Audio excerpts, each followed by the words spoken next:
what are some of the other benefits that we can offer to businesses wanting to come to Burlington, Oakville? Well, I think that the number one thing, and credit to council and previous councils, is Burlington was just chosen or selected as or recognized as the number one livable city in Ontario. So a number 5 in Canada. So that's a starting point to recruit businesses.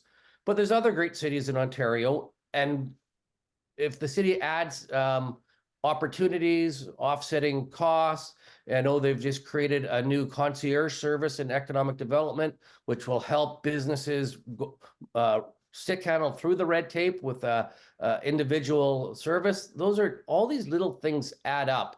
So I think Burlington's in a great position. And now that the city realizes that they can also offer some economic incentives that can be approved just as a general for any businesses that economic development is bidding for, makes a huge difference.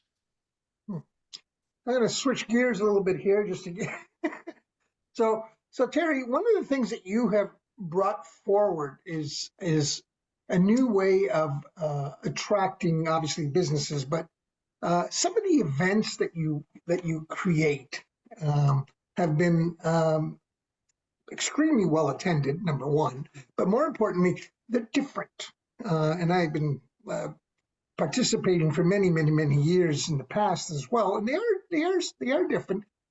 What have you done, and what is the purpose, and what is the goal moving forward to continue to keep it interesting moving forward to attract more businesses? 800 members is a lot, and I know you obviously have goals to get more. So what kind of plans does the chamber have? Well, it's a combination. I'll give credit to our previous board. When I started, we went through a whole strategic planning process, and that included talking to all of our members, talking to ex-members, talking to elected officials, and saying, you know what, chamber can't be all things to all people. What areas do we need to focus on, and what is the business community? We're entirely self-funded. We're an association. We exist to serve our member businesses, and they really looked at connecting leaders, active advocacy, and opportunities. So we put our events within that lens, and they really wanted us. One of our 5 priorities was an event refresh.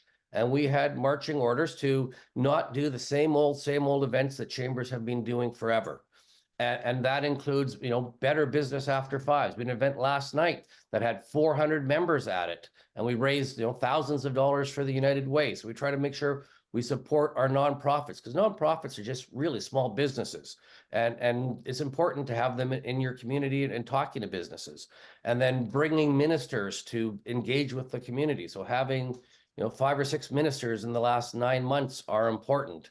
And making sure we have events for both small members that are free of charge, mid-range, and then higher end events where we honor distinguished entrepreneurs in the community. So we really have taken a lens looking for best practices across the chamber world. I meet with my peers across the chamber network once a month where we share ideas. We call it R&D, rip off and deploy, from other chambers. And we look for best practices and getting feedback from our members, from our political class, as well as city employees. And we're quite engaged with Tim Camisso, the city manager, is quite engaged with the chamber. And it really is creating a collaborative approach to solving the problems in Burlington and making it better.